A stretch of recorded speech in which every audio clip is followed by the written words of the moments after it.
Okay, welcome. We are waiting for Facebook to go live.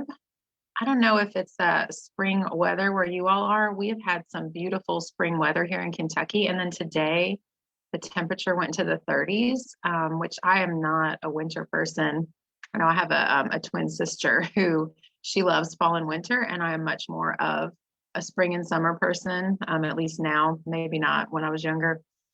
But I saw today, I think some little snow flurries just now out the window. So that is a big change. I'm ready for the spring weather to get back in swing. Let me know if you all are spring, summer people, or if you're more fall and winter. You may not share my joy right now that spring is coming. It'd be interesting to know kind of how you all are feeling about the changing seasons right now. So first of all, I had just one question, excuse me. One question submitted. Oh, and pardon my my cardboard boxes over here in the corner. I had an artist friend acquaintance gift me with some free art materials that she was getting rid of, and so I was super excited to accept that, but I haven't really organized and put it away yet. So I've got these boxes behind me. So I had one question about what if you hate your self-portrait drawing, which I believe is it's session 8. What if you hate your self-portrait and you don't want to share it in the group? So my answer to this is similar to any other artwork that you're feeling hesitant to share. First, consider kind of why you don't want to share it.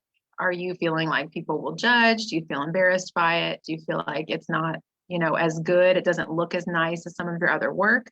So if that's true, then maybe you're placing too much emphasis on the way your art looks, and that's not the purpose here.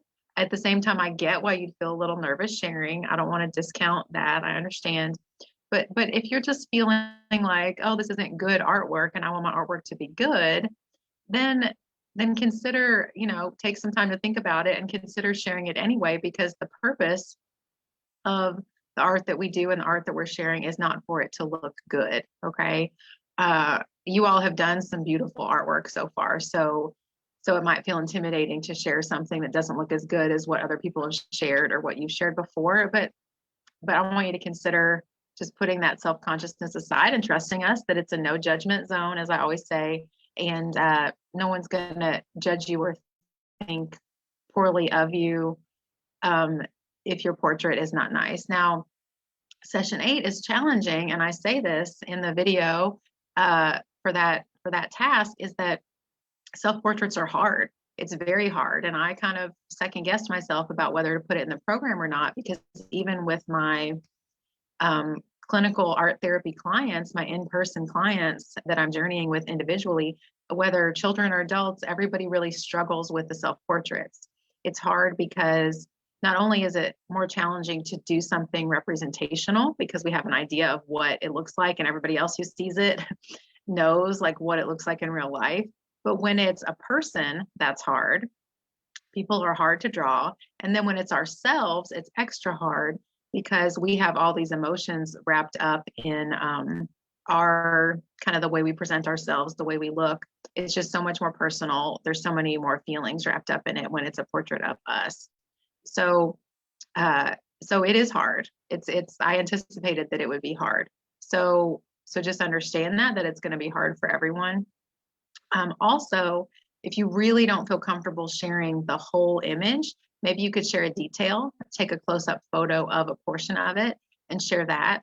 And then of course, in your post, share all about those feelings you were having, that you didn't want to post it because you were feeling nervous about it. You feel like it's ugly, or maybe if it helps you, if you post the whole image to kind of give a disclaimer, like, I think this is ugly. I don't like the drawing or the painting. That can help us feel a little less self-conscious sometimes, to let others know, like, hey, I get it. This isn't good artwork. Like, I also think that. So, that could help. But there's no rush, take some time to think about if you want to share it, how much you want to share of it. Okay, and any more questions on that, I'd be happy to take. So today I wanted to share some encouragement to stay open and stay curious. So this kind of applies to that question too. We're staying open to the process. So I'm going to share again a couple images of mine from, hold on just a second. I need to actually do the screen share. I'm not sharing with you guys right now. I just opened it, but I got to do the screen share. Here we go. Screen share. And all right. Now, so I did this drawing, I believe it was last week for the Mandala Monday post that I that I put in the Women Overcoming Narcissistic Abuse group. And I put this in the comments. This wasn't the photo in my post because I did this later that day. I was thinking about it because my prompt, I believe that was last week, my prompt had been to consider dividing your circle up kind of like a pie chart and think about how much of each emotion you feel. So if you're a little bit happy, that's a little sliver. If you're more sad, that's a bigger sliver. Yeah, like a pie chart. And so, and I also wanted to demonstrate this could be done quickly and it doesn't have to be amazing artwork, just like I was just talking about. So what's more important is what you get out of it. It's about the process. We're talking about the redefined process. Art therapy is very much process oriented. That's how I've always approached my art. I'm very process oriented. So it's more about the process than the final product. It's nice if it looks pretty, but it doesn't have to. So I did this in 5 minutes or less. Okay. I grabbed some Sharpies that were close by. My yellow Sharpie was really running out. I think I went over it a little with another marker. And so what I was processing here was how, even though a lot of things in my life right now are great, and I have a lot of underlying joy, which the yellow here is joy, and the outer circle and the half wedge are joy. So I feel like overall I'm kind of held in by joy. There's this joy surrounding me, that yellow rim of this circle, the mandala. And at least half of my experience of my feelings during the day, there's an underlying joy. I might feel like sad or my back hurts or whatever a little bit, but there's this underlying joy. And so something though that I've been processing a lot lately is that no matter how like good things get in life for me, no matter how much joy I have, how happy I am with how things are going, there's this underlying darkness and this tendency to want to go back to negativity and pessimism. So, so here, what I labeled the dark part as is the pull to stay in darkness, to pretend I don't see the light, despair, anxiety, what's familiar, sadness, depression. So I don't want to. So this is where this plays into the staying curious, staying open to the process. I don't want to just sort of try to squash these feelings and ignore them and say, oh, I don't have a reason to still feel sad. Like, why do I struggle? Like when I wake up in the morning with not wanting to get out of bed, like, what is that about? I know once I get up, like I'm looking forward to my day. So I don't want to just say, what is that? It doesn't make sense. And just push it down, shove it down, stuff it, and not acknowledge it.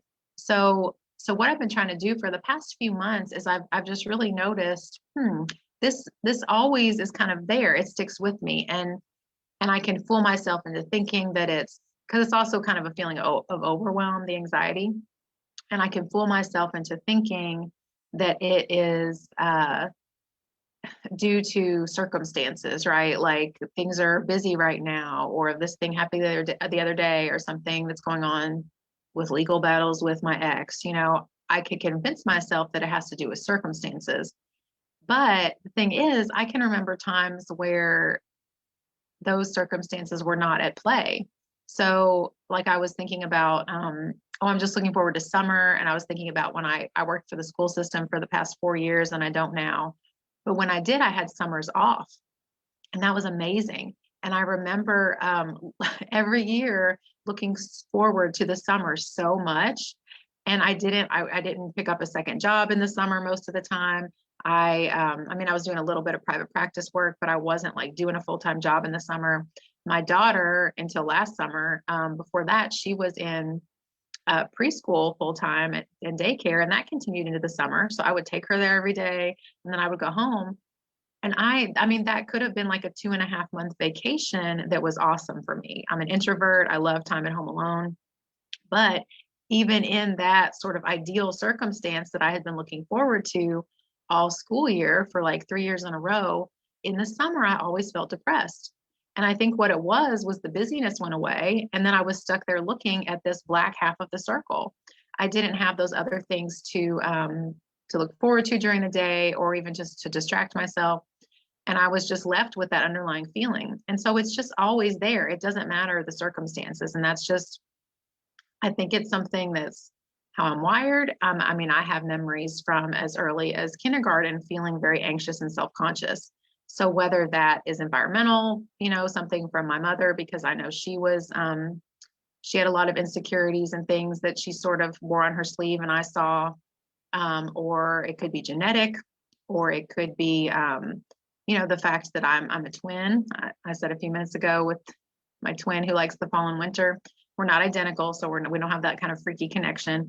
But I had a twin, so maybe being socially anxious had to do with being away from my twin because I'd always had her there next to me.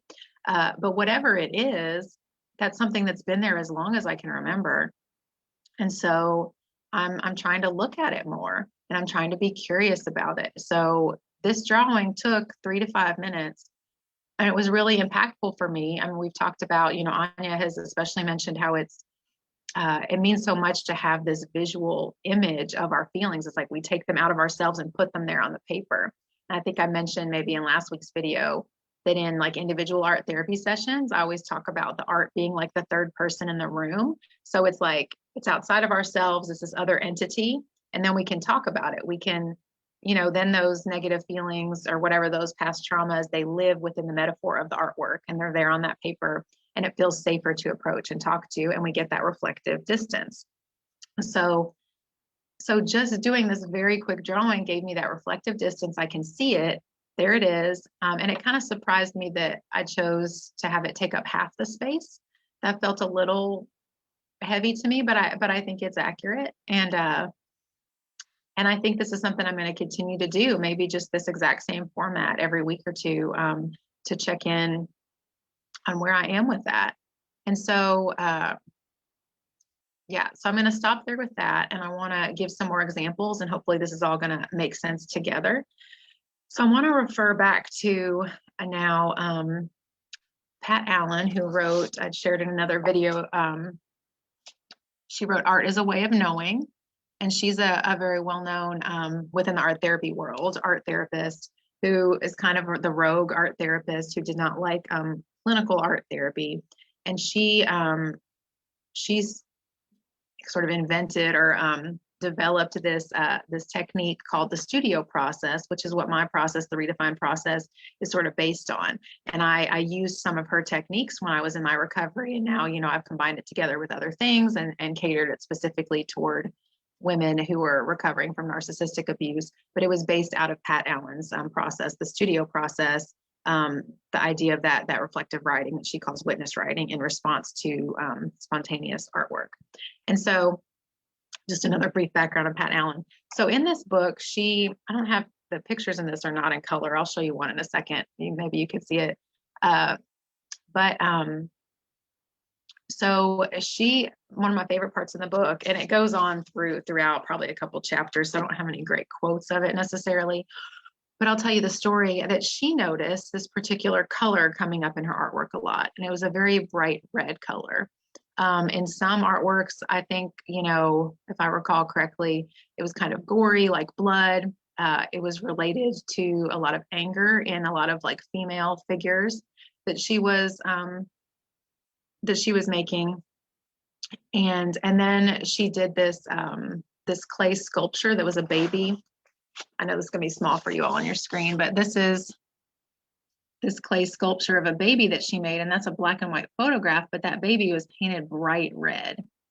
And it looks, a lot of these images, to me, talk about how things look. That looks like a realistic baby, which is great. It shows she has artistic skill, but it looks kind of gross to me. It looks almost like a fetus, this is not pretty to look at. So that's a clay sculpture, and there's either a glaze or she may have painted it and then glazed over it. It has like a sheen to it, like a glossy finish. And like, I don't like looking at that baby picture, right? So if you're self-conscious about your the self-portrait or any other images you create, not wanting to post it, like, remember, the goal is not necessarily to make pretty artwork. So, because our feelings are not always pretty. So, so red was coming out in all these things, the red baby, red images of women, like kind of a screaming woman, I think, just a lot of things about her voice and her anger and releasing that. But the thing was, even though she was doing the reflective writing, the witness writing, and everything to try to get insight, she wasn't figuring it out right away. She was stuck wondering for a long time, like, what is this red color that keeps coming up? And I mean, similar maybe to this darkness, this black that I'm feeling. I kind of can put my finger on it a little more, but I still don't know where it came from, right? And I don't know what it's trying to tell me. But like I said, I want to keep exploring this using these colors, maybe using the circle, maybe something else to explore what more does this have to tell me? Because I don't know where it's coming from or really how to get rid of it. I'm just kind of really aware of it right now. So with this red color coming up in her work, she first noticed it through the color. And she's like, what is this? She's staying curious. She's asking the drawing, asking the red baby sculpture, what are you trying to tell me? Like, what is this red color about? And she would get a little more insight. Like I said, she knew it was about her anger, but she was, it took a long time to really get more in depth of like where this is coming from, what it meant for her. And what I want to point out more so than kind of what the anger or what the red meant is how much she really delved into exploring this color. And so this is so great. This is going to sound like an extreme example, but it's kind of like life goals for me, like hashtag life goals. Okay. Because I love how she just honestly, like, it didn't matter what anybody else thought, she dove into this. So this color red, she not only didn't, try to edit this color out of her work, even though she was confused and kind of bothered by it. She let it come out in the work, but she thought, okay, I really want to sit in this color and experience this color as much as possible to see what it's trying to teach me.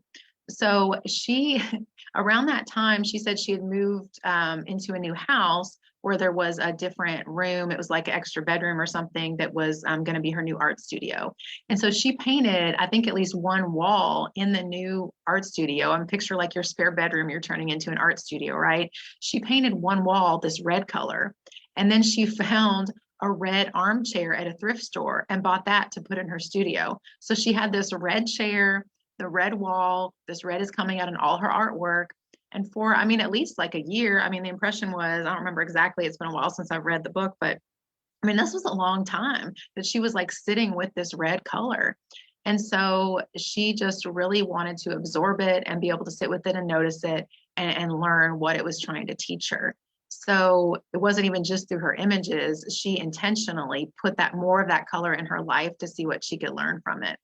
And so I want you to consider, like, what are some ways that you can, maybe display your artwork, keep your sketchbook open.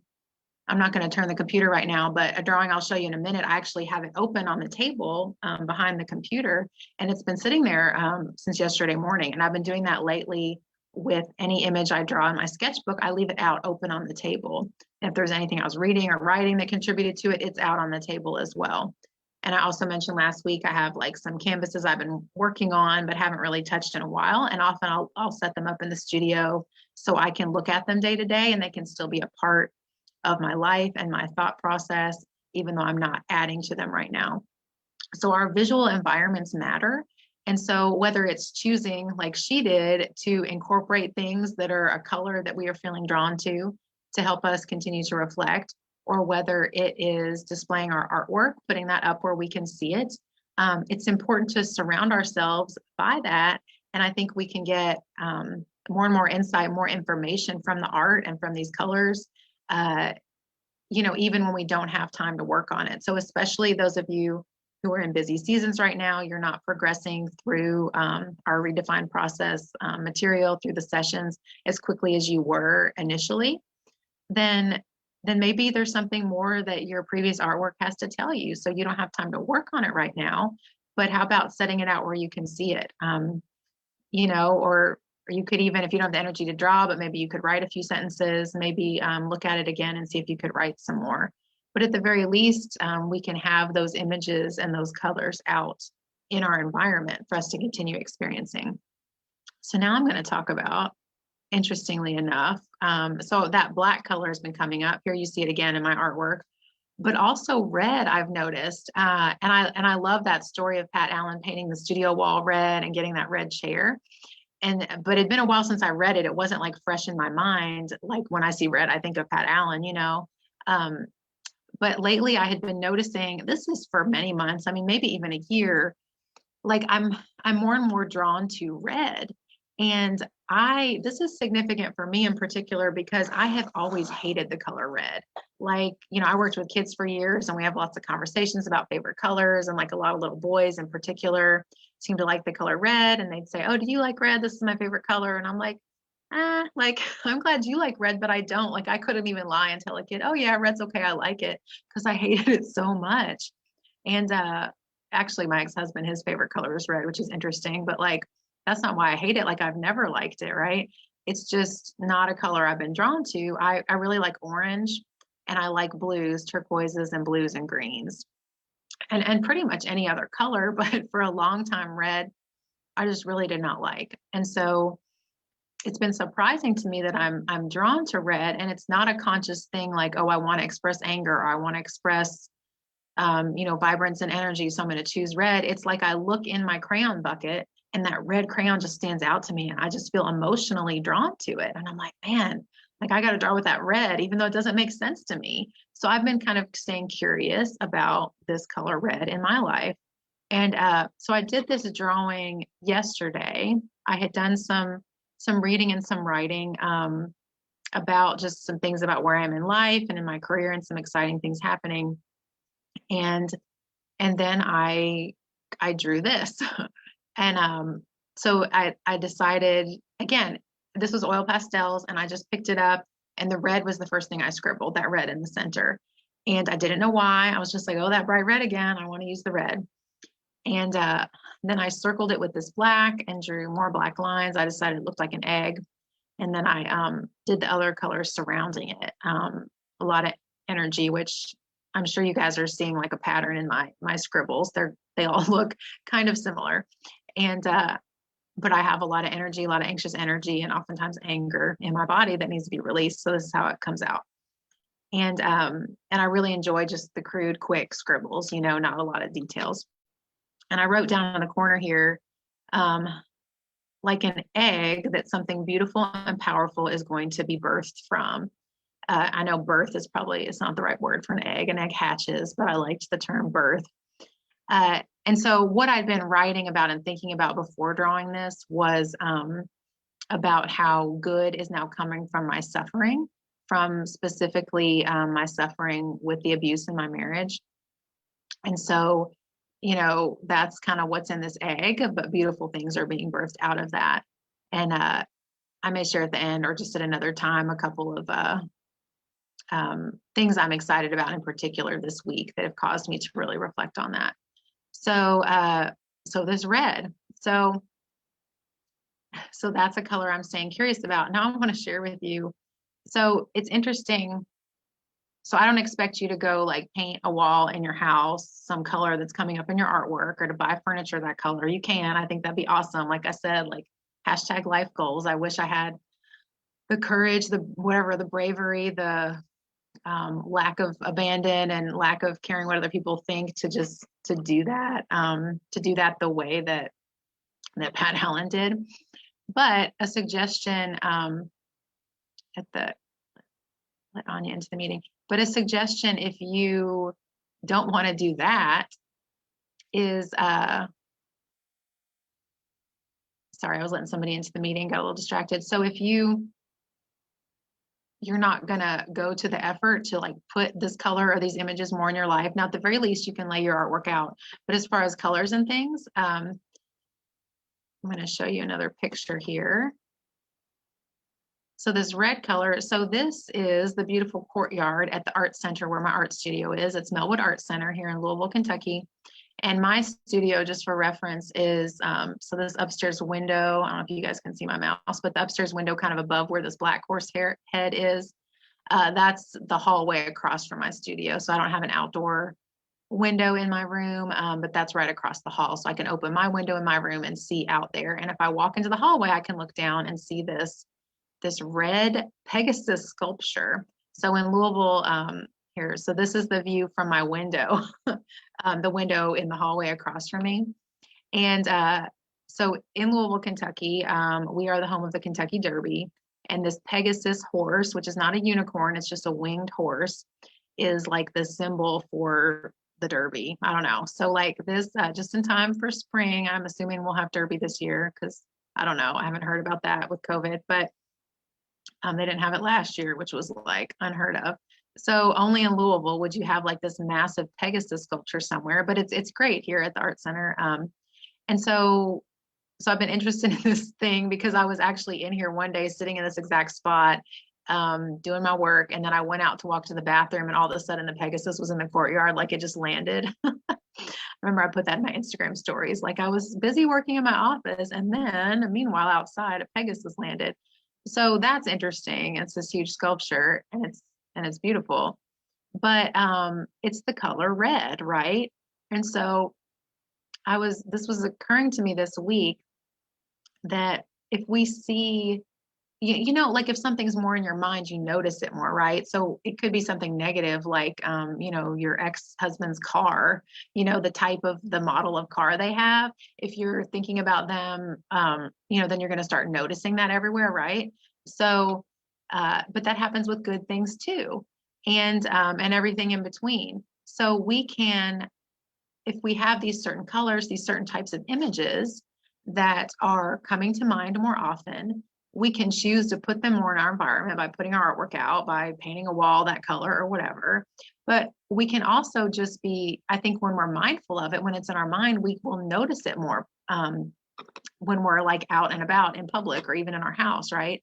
So like when I see this horse now, this Pegasus, I'm like, oh, like that's red. That's the color that I've been thinking about a lot. And now I don't believe that like God or the universe like planted this red sculpture here to like give me more insight or teach me about like why does the color red keep coming up. I don't believe that at all. But what I'm saying is when we do notice these things in our environment, why can't that be an opportunity for us to reflect? So I can intentionally, now that this has occurred to me, make this red Pegasus sculpture a prompt for myself to consider my anger or my passion. I think it's both for me. I'm starting to think the red is it's like passion and energy, but also some anger. That can be a visual prompt for me to like think about that, to check in with myself. Where am I with these feelings today? Where am I with the red? So again, that doesn't take a lot of time. It doesn't take sitting down to do even a quick scribble drawing. It's just, oh, I'm passing by this. That's my visual cue, my prompt to be mindful of these things, to check in with myself about where I am with my anger, for example. And so that first picture I showed you, I took this sitting out in the courtyard the other night. I was here late, didn't have my daughter, and it was beautiful weather. That was a day where there were not snow flurries like I see right now. You know, and I, that was an opportunity to sit and reflect on these feelings because I was sitting there looking at it. So just an idea about how to stay mindful, and we could start noticing these things in our environment more. Perhaps there's a particular image that's been coming up a lot in your work. Okay, I'm just reading Anya, his checking in and giving a comment. Okay, yeah, you're fine.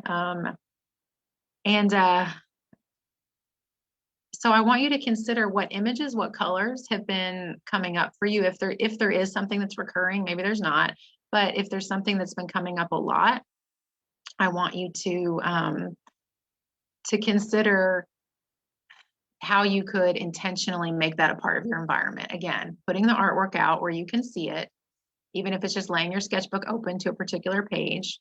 You could intentionally place things in your environment that are that color or those images to cause you to reflect. you can also just kind of look for things in your environment. So this just kind of occurred to me. Sometimes it just occurs to you, but maybe you need to consciously think, okay, today when I go out, I'm going to look for things that are this color, especially if it's a place that you frequent, like your workplace. I know a lot of people are not going out for work nowadays, but somewhere where you drive frequently to run an errand, your workplace, a park you go to, maybe with the tree images that you all have done. Maybe there's a particular, majestic tree or a tree that kind of reminds you of what you did. So maybe seeing that tree or even intentionally going to that tree could help you reflect more. I just think it's so interesting how our brains hold on to images and colors and just we're so affected by our visual environments. And so how could things in your environment also be a prompt for you to reflect on things? So that is all for today. And well, I'll share my real quick, the two of the things I'm excited about coming up. One is I've been working really hard on developing a webinar, so a free online training that I'm going to share with our community next Wednesday, April 7th at 8 p.m. That's Eastern Standard Time. I realize a lot of you are not on, you might not be on that time zone. But if you can attend, I would love for you to. The main focus of it is towards women who are not in the Redefine process at this time to not really, I'm going to share a little bit about the program, but really I'm going to be sharing kind of a lot of, I was about to say backstory. It's not backstory, but a lot of kind of the thoughts behind it, like why it's important to focus on identity and the things that a lot of women who are recovering from narcissistic abuse that they try that isn't working, and we wonder why it's not working, but it's because the root core issues are really focused on our identity. And I talk about how those things that they're doing that aren't working are really like a distraction. I go into all of that. So that's something that might be interesting to you all, even though you're already in the program. Or I would just love to have, extra women in there for support. I might have a few friends as well that may not buy the program, but just, to have in there for support as my first webinar. So no obligation, but I do think you all might find it interesting. Also, okay, related, this is why I wanted to mention it too, related to the idea of colors and our identity. There's going to be a free bonus piece of content that I'm going to give to anybody who stays through the end of the webinar. If you all are really interested in this, I might give it to you anyway, but kind of my hook for those attending the webinar is that they can't get this anywhere else because it's not actually in the Redefine Process program. It is something that I had considered as having as like kind of my first module, my first session in the program, but decided not to. And so I'm giving it away as a freebie, and it's called Find Your Color Identity. And the subtitle is like a first step toward redefining your identity after narcissistic abuse. So it's an exercise about like choosing objects of different colors that stand out to you and sorting those and really honing in on kind of what colors represent you essentially. And so I think that's super fun and like I said, a really good first step and kind of a foundation to using art and using visual things to sort of to prompt you to redefine who you are. So if you attend, you'll get that. If you're super interested and you can't attend or don't want to attend, then I may give it to you anyway. Just reach out to me. So there's the webinar. Also, you all are the first to know, and this doesn't affect you too much because I interact with you online, but I am getting ready to move to a different studio space here at the Art Center. I'm going to be down actually in the courtyard in a storefront space like one of the ones you see here. It's actually behind where I was sitting when I took this photo. So it's not in this picture, but I'm really excited for that. I used to do last spring before last, or in the fall, winter, beginning of spring, I was doing some in-person workshops for women, teaching just sort of the real basics of the Redefine process, kind of the scribble drawing, that kind of thing, and the basics of the writing process. And I'd love to get back to that maybe in the fall. And it's been a dream of mine to have more of a storefront studio space like this. So I'm really excited. It's going to be small, so very small groups in there. And also I'm going to have some ongoing more community art projects. And again, I know most of you are not here in town where I am, but you will be seeing me in a different space. So this mural behind me, which appears in my videos in in your all's content in the program. I'm going to be in a different space, going to put up some new murals, and yeah, I'm excited about that move. So you guys are going to hear me talk more about that and see me in a different space with a different background coming up here. Well, not too soon. It'll be mid-May, but I just officially signed on that I want that space. So something that I'm looking forward to and excited about. And you know, it's another step, like I said, with this of kind of this suffering and where I've come from, of it expanding outward and having some positive effects, the new things I'll be able to do in that space. So, so yeah, I'm really excited about it. Thank you all for your time, and I will see you in the group.